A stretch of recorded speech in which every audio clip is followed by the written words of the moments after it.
കനത്ത കാർമേഘങ്ങൾ വന്ന് ആകാശത്തെ മൂടുമ്പോൾ ഭൂമിയിൽ ഇരുട്ട് പടരാറുണ്ട്. അപ്പോൾ സൂര്യൻ ഇല്ലാതായി എന്ന് അതിനർത്ഥമില്ല.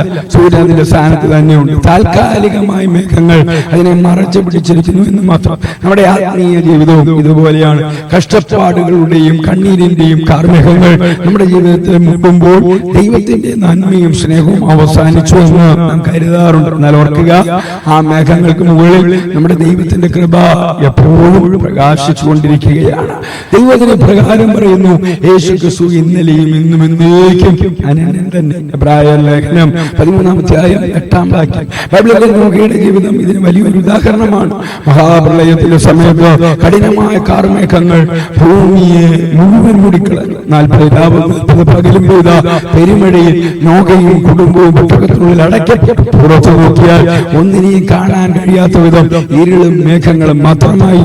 ദൈവത്തിന്റെ സാന്നിധ്യം തങ്ങളെ വിട്ടുപോയോ എന്ന് ചിന്തിക്കാവുന്ന സാഹചര്യമായിരുന്നു അത്. എന്നാൽ അക്കാലത്ത് മേഘങ്ങൾക്ക് മുകളിൽ ദൈവത്തിന്റെ വിശ്വസ്തത പ്രകാശിക്കുന്നുണ്ടായിരുന്നു. കൃത്യസമയത്ത് ദൈവം കാറ്റടിപ്പിച്ചു. മേഘങ്ങൾ മാറി ഒടുവിൽ മനോഹരമായ ഒരു മഴവില്ല് ആകാശത്ത് പ്രത്യക്ഷപ്പെട്ടു. പ്രതിസന്ധികളുടെ മേഘങ്ങൾ താൽക്കാലികം മാത്രമാണെന്ന് നോഹയുടെ ചരിത്രം നമ്മെ ഓർമ്മിപ്പിക്കുന്നു. സാഹചര്യങ്ങളിലെ മേഘങ്ങളിലേക്ക് നോക്കരുത്, അതിനുള്ളിൽ പ്രകാശിക്കുന്ന ദൈവത്തിന്റെ കൃപയിലേക്ക് നോക്കുക. മേഘങ്ങൾക്ക് സൂര്യനെ കുറച്ചു സമയത്തേക്ക് മറയ്ക്കാൻ മാത്രമേ കഴിയൂ, അതിനെ ഇല്ലാതാക്കാൻ കഴിയില്ല. അതുപോലെ നിങ്ങളുടെ കഷ്ടതകൾക്ക് ദൈവത്തിന്റെ പദ്ധതികളെ തകർക്കാൻ കഴിയില്ല. എന്റെ ഉപദേശം ഇതാണ്: നിങ്ങളുടെ ജീവിതത്തിന് നേരെ വരുന്ന കാർമേഘങ്ങളെ കണ്ട് ഭയപ്പെടരുത്.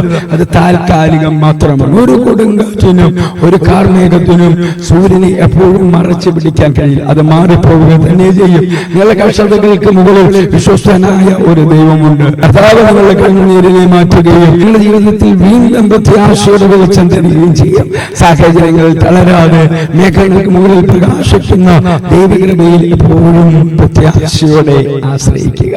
ക്രിസ്തുയേശുവിലൂടെ നിത്യതയ്ക്കാവുന്ന ഒരു നല്ല ദിവസം ആശംസിക്കുന്നു.